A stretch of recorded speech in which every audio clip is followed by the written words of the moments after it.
नमस्कार. महाराष्ट्रात बिबट्या हे जंगलातून बाहेर येणे हे जे प्रकार घडत आहेत ते फार मोठ्या प्रमाणात घडत आहेत आणि एक चिंतेचा एक विषय झालेला आहे. तुम्हाला सगळं माहिती आहे. अचानक सध्या निवडणुका असल्यामुळे सगळीकडेच आहेत. महापालिकेच्या निवडणुका आहेत आणि त्याच्या आधी नगरपालिकेच्या निवडणुका आहेत. हे बिबट्यांच्या हल्ल्याच्या बातम्या एकदम कमी झाल्या आहेत. का कमी झाल्यात माहीत नाही. एखादीच अशी बातमी येते, त्याच्यामागेही काहीतरी असेल. आता आणखीन एक धक्कादायक निर्णय हा केंद्र सरकारने घेतलेला आहे आणि त्याला राज्य सरकारचं अर्थातच समर्थन आहे.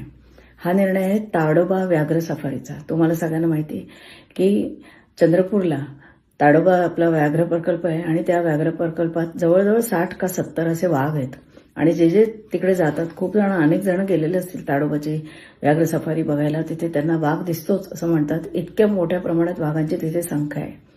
आता हे जे ताडोबातले वाघ आहेत, हे ताडोबातले वाघ हे ताडोबा ते टिपेश्वर असा एक तो पूर्ण असा पट्टा आहे आणि त्या पट्ट्यात हे वाघ ये जा करत असतात आणि हे सगळा हा जंगलचा भाग आहे आणि त्यामुळे हे वाघांचे जे इकडनं तिकडे आणि तिकडनं इकडे येणं हे नैसर्गिकरित्या हे अतिशय गरजेचं असतं.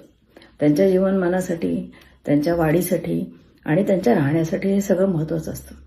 आता ह्याच भागात चंद्रपूरच्या या ब्रह्मपुरीच्या या भागात याला लोहा डोंगरी म्हणून भाग म्हणतात, लोहार डोंगरी.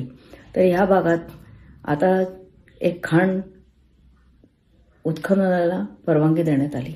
ही परवानगी कशी दिली ते मी तुम्हाला सांगते.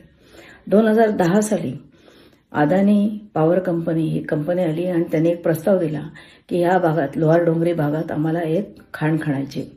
त्याला पहिल्यांदा परवानगी देण्यात आली आणि तेव्हा मनमोहन सिंग यांचं सरकार होतं आणि जयराम रमेश हे पर्यावरण मंत्री होते. या खाणीला परवानगी दिल्यानंतर तिथल्या स्थानिकांनी मोठा उठाव केला आणि बाळू धोत्रे हे जे होते हे अखंड तिथे लढा देत असतात पर्यावरणासाठी. तर बाळू धोत्रे यांनी एक आंदोलन उभं केलं आणि त्या आंदोलनाला स्थानिकांचा आणि जे कोणी पर्यावरण प्रेमी होते त्या सगळ्यांनी एकत्र आले आणि त्यांनी खूप आवाज उठवला की हे शक्य नाही. म्हणजे तुम्ही ताडोबा व्याघ्र प्रकल्प आणि तिथून टिपेश्वर हा जो पूर्ण जंगलाचा भाग आहे तिथे जर इतक्या जवळ तुम्ही लोहार डोंगरीच्या इथे इतक्या जवळ जर तुम्ही एखाद्या खाणीला परवानगी दिली तर हा पूर्ण हा जो परिसर आहे जंगली प्राण्यांचा, तर हा पूर्ण परिसर हळूहळू नष्ट होऊन जाईल. आता ही लोहार डोंगरी किती जवळ आहे म्हणजे ताडोबाचे जे बफर झोन आहे म्हणजे जो बाहेरचा झोन आपण म्हणतो त्याच्यापासून हे 1.5 किलोमीटरवरच आहे फक्त. आणि जर कोर झोन म्हणलं तर त्या कोर झोन पासून फक्त 12 किलोमीटरवर आहे. म्हणजे तुम्ही विचार करा की हे ताडोबापासून ही जी खाण होणार आहे आता ती खाण किती जवळ आहे.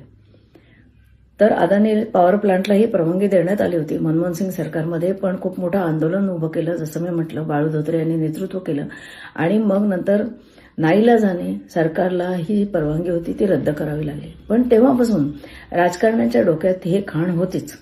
कारण ह्या भागात, या सगळ्या भागात खूप आपल्या खनिजं आहेत आणि त्या खनिजाचं उत्खनन करणं हे राजकारण्यांच्या हे एकच लक्ष असतं. मग ते पर्यावरणाचं बघत नाहीत, मग ते बिबटे बाहेर येतील, वाघांचं तुम्ही अधिवास घालवाले काही बघत नाहीत. त्यांना फक्त फायदा दिसतो. आता त्याच्यानंतर हे सुरूच राहिलं हळूहळू आणि 2019ला परत प्रस्ताव आला. तर 2019ला जेव्हा प्रस्ताव आला तेव्हा वन्यजीव प्राणी यांची जी एक समिती असते त्या समितीने सक्त विरोध केला. वाईल्ड लाईफच्या सगळ्या समित्यांनी, सरकारी समित्यांनी सुद्धा या खाणीला विरोध केला की लोहार डोंगरी येथे खाण होऊ शकत नाही. हे खाण झाली तर ताडोबा आणि टिपेश्वर पर्यंतचा जो अधिवास आहे या वाघाचा त्यांना खूप त्रास होईल.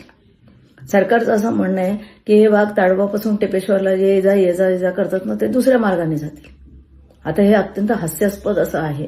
जे वन्यजीव प्राण्यांबद्दल काय ज्यांना माहिती आहे त्यांना माहिती आहे की हे असं नाही होत की वाघाला बाबा हा रस्ता नाही, तू दुसऱ्या रस्त्याने जा. हे काही गुगल मॅप आहे का? ही त्यांची पद्धती असते, त्यांचं जीवनमान असतं. मध्येच जर एक खाण आली मोठी तर किती परिणाम होईल याचा तुम्ही विचार करा. तर 2019ला हा प्रस्ताव आला, हा प्रस्ताव फेटाळला गेला. 2023ला हा प्रस्ताव आला, हा फेटाळला गेला. 2024ला हा प्रस्ताव आला, हा फेटाळला गेला. आणि असं करून करून ज्या सरकारी समित्या होत्या सगळ्या सरकारी समित्यांनी हे प्रस्ताव फेटाळला. पण हा फेटाळल्यानंतर काय करायचं म्हणून एक अभ्यासगट नेमला. पण अभ्यास गटानेही सांगितलं की हे खूप हानिकारक होणार आहे त्या तिथल्या वन्य प्राण्यांच्या अधिवासाला. पण हे सगळ्यांचा हे जे विरोध होता सगळा विरोध डावलून केंद्र सरकारने आणि राज्य सरकारने या खाणीला परवानगी दिलेली आहे. आणि त्यामुळे आता ताडोबा व्याघ्र प्रकल्प जो आहे त्याच्या अगदी जवळ म्हणजे त्याच्या बफर झोनपासून 1.5 किलोमीटरवर आणि त्याच्या कोरपासून केवळ 12 किलोमीटरवर एक खाण खणली जाणार आहे आणि याचे दुष्परिणाम अगदी निश्चित होतील. म्हणजे केवळ वाघ आणि हे नाही, पण बाकीचे पण प्राणी असतात ज्यांचा आदिवास असतो. तुम्ही जंगलच जर उखडून काढली. आणखीन हे जे खाण आहे ते खाण खणण्यासाठी 18,000 झाडं तोडणार आहेत. किती झाडं तोडणार आहेत? 18,000. विचार करा, म्हणजे जे नाशिकमध्ये चाललंय, जे सगळीकडे चाललंय, ते आता हे चंद्रपूरमध्ये करणार आहेत. आधी म्हणाले की आम्ही इथली मुंबईतली झाडं तोडतो आणि मग चंद्रपुरात जाऊन झाडं लावतो. आता ही चंद्रपुरातली झाडं पाणी तोडायला निघालेत. 18,000 झाडं म्हणजे कमी नाहीत. मोठी मोठी झाडं आहेत, ती जुनी झाडं आहेत जे ऑक्सिजन देतात आपल्याला. ही सगळी झाडं ते तोडणार आहेत. गव्हर्नमेंटचं असं म्हणणं आहे की हे जे खाण आहे त्या खाणीमुळे आपल्याला नंतर ऊर्जा निर्मितीला आपल्याला फायदा होईल. आणखीन ते एक सांगतात की आपल्या लोकांना नोकऱ्या मिळतील. हे नेहमीच आहे, म्हणजे नोकऱ्या मिळतील, आपल्याला ग्रीन एनर्जी मिळेल, ही कारणं सांगायची आणि झाडं तोडायची. तर नोकऱ्या किती मिळणार आहेत? त्या खाणीमध्ये 120 लोकांना नोकऱ्या मिळणार आहेत. आणि त्या 120 पैकी सुद्धा म्हणजे जे खाणीचं उत्खनन झालं ना की त्यातल्या फक्त 32 लोकांना कायमस्वरूपी काम मिळणार आहे तिथे. म्हणजे 32 लोकांना कायमस्वरूपी काम मिळावं म्हणून तुम्ही 18,000 झाडं तोडणार. त्या वाघांचा जो जाण्या येण्याचा जो रस्ता आहे तो रस्ता तोडणार, तिथे खाण करणार. आणि त्याच्यात आणखीन सरकारने असं सुचवलंय की आम्ही ना या खाणीच्या भोवती असं कुंपण घालू, म्हणजे मग वाघांना त्रास होणार नाही, त्यांना कळेल की इथून जायचं नाही, मग ते दुसऱ्या रस्त्याने जाते. आता हे सगळं हास्यास्पद आहे, तुम्हाला माहिती आहे, पण हे नुसतं हास्यास्पद नाहीये, हे अतिशय चिंताजनक आहे. कारण जर सरकार असे युक्तिवाद करत असेल आणि हे जर अशा परवानगी देत सुटल्या तर हे जे बिबटे आता महाराष्ट्रात येत आहेत, कारण त्यांचा तुम्ही आदिवास तोडलायत म्हणून हे जास्तीत जास्त महाराष्ट्रात येत आहेत, बाहेर येत आहेत, रहिवासी भागात येत आहेत हे बिबटे. ते बिबट्यांची चूक नाहीये, माणसाची चूक आहे. तुम्ही जंगलं तोडली तर हे होणारच आहे.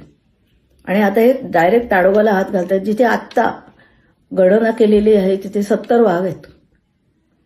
आता या 70 वाघांचं जीवनमान तुम्ही पूर्ण बिघडवून टाकणार आहेत.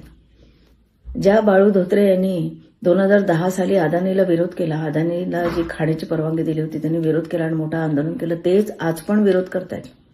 ते त्यांच्या फेसबुकवर तुम्ही जा आणि तुम्ही बघा, ते आजही विरोध करतायत की याला परवानगी देऊ नका. आणि कदाचित यासाठी एक मोठं आंदोलन उभं राहील. त्या आंदोलनात तुम्ही सर्वजणांनी निश्चितपणे सहभागी व्हावं अशी मी तुम्हाला विनंती करते. जय हिंद.